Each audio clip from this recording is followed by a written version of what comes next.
Control tower was. So here's the control tower here. And you have the crash trucks and fire trucks here. So all the mill equipment you see, obviously none of that was here. Still right at the height of World War II. You see the south end of the hangar here. You'll notice something a little bit different. This is curious. This almost eyelid-looking piece. This was actually on both ends of the hangars. Now they're not there anymore, but they were put on there to give the hangar itself more. They wanted the hangar to be a little bit more aerodynamic. So as you leave the museum, look back at the hangar, and you'll see how different it looks. And those eyelids were actually removed in the 1950s because they really experienced quite a bit of damage because of the weather here on the coast. There was large roofing nails that were falling everywhere, so they just decided to remove them on both sides.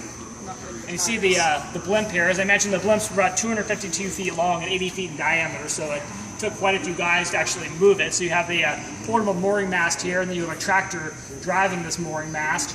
And as I mentioned before, the blimps weren't just brought into the hangar any which way. They were physically backed into the hangar from the south end, operating under the hangar. So you see all the sailors here literally pulling the airship around this way, and then they back them all the way up into the hangars, as far as they could go, depending on how many airships they had in here at any one time. Let's see the windsocks up here, and they also had streamers. The door on the hangar is three sets. There's 6 doors or leads.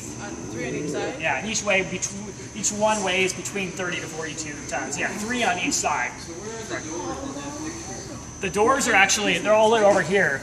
You see, it's difficult from this vantage point to see. That's what I was curious. There's 6 sections. You see the outline on the hangar here because it's very, very windy in and around the hangars. The wind literally accelerates down to the side of the hangar and wraps around. So you need to be very, very careful when you're operating an airship off here. Were they stationed on this property, or were they stationed in barracks elsewhere? The personnel. There was 3 barracks here for the enlisted men. The officers and their families actually lived in an area that was called Coatesville. It's an area with a little. It's a neighborhood of old war boxes, and they still survive. Actually, they're right off about.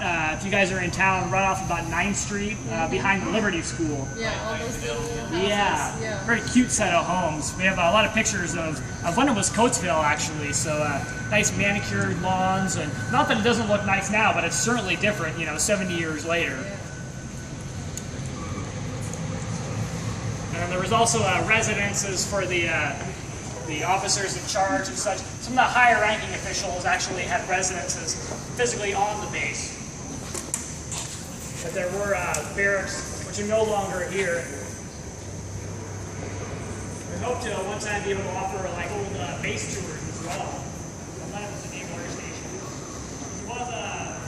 The Naval Air Station itself is about 2,000